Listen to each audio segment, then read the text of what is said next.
Corona virus जैसे human मेटान्यूमोनो virus के देश में अब कुल 16 मामले हो चुके हैं। शनिवार को असम में पहला केस सामने आया। ये 10 महीने का बच्चा यहाँ पर पॉजिटिव पाया गया है। बच्चे को डिब्रूगढ़ में असम मेडिकल कॉलेज और अस्पताल में इलाज चल रहा है। उसकी हालत स्थिर बताई जा रही है। डॉक्टर ने बताया कि बच्चे को 4 दिन पहले सर्दी जुकाम के लक्षणों के चलते सरकारी अस्पताल में भर्ती कराया गया था। इसके अलावा पुडुचेरी में भी एक 3 साल का बच्चा एचएमपीवी पॉजिटिव पाया गया है, लेकिन अब वो पूरी तरह से स्वस्थ है। देश में एचएमपीवी के सबसे ज्यादा 4 मामले गुजरात में हैं, वहीं महाराष्ट्र में 3, कर्नाटक और तमिलनाडु में 2, यूपी, राजस्थान, असम और बंगाल में एक एक केस सामने आया है। एचएमपीवी केस बढ़ने पर अब राज्यों ने भी सतर्कता बढ़ा दी है। पंजाब में बुजुर्गों और बच्चों को मास्क पहनने की सलाह दी गई है। इधर गुजरात में अस्पतालों को आइसोलेशन वार्ड बनाए जा रहे हैं। हरियाणा में भी स्वास्थ्य विभाग को एचएमपीवी केसेस पर निगरानी रखने के सख्त आदेश दिए गए हैं। आपको बता दें कि चीन के स्वास्थ्य आयोग के चिकित्सा आपातकालीन प्रतिक्रिया विभाग ने उप निदेशक गाओ शिनयांग ने एक बयान में कहा कि देश भर में बुखार क्लिनिकों और आपातकालीन विभागों ने रोगियों की संख्या बढ़ रही है।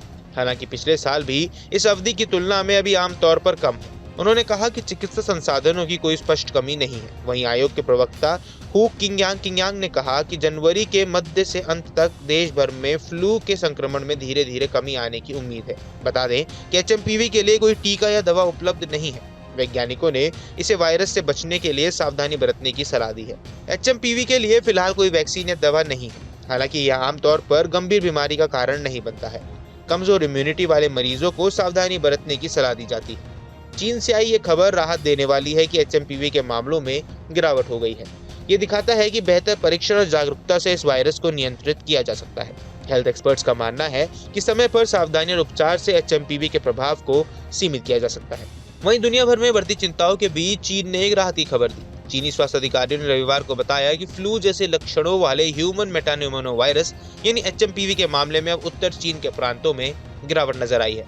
चीनी centre for disease control and prevention के शोधकर्ता ने स्पष्ट किया कि एचएमपीवी कोई नया वायरस नहीं है। यह इंसानों के साथ कई दशकों से मौजूद है। साइंटिस्ट ने बताया कि हाल ही में वर्षों में मामलों में संख्या की वृद्धि बेहतर परीक्षण तकनीक की वजह से हुई है।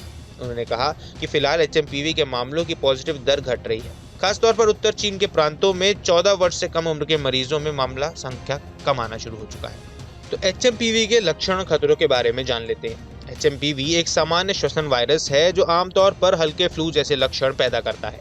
1970 के दशक में ये वायरस इंसानों के बीच फैल रहा है। हालांकि इसे वैज्ञानिकों ने 2001 में पहली बार पहचाना था। वैश्विक स्तर पर यह वायरस 4 से 16% तक तीव्र श्वसन संक्रमण के मामलों का कारण बनता है। इसके मामले आमतौर पर नवंबर से मई के बीच अपने चरम पर होते हैं। तो आइए जानते हैं कि एचएमपीवी के आखिर मुख्य लक्षण क्या है।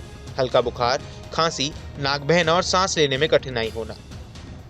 न्यूज नेशन अब व्हाट्सएप पर खबरों के ताजा अपडेट के लिए न्यूज नेशन के इस क्यूआर कोड को स्कैन करें।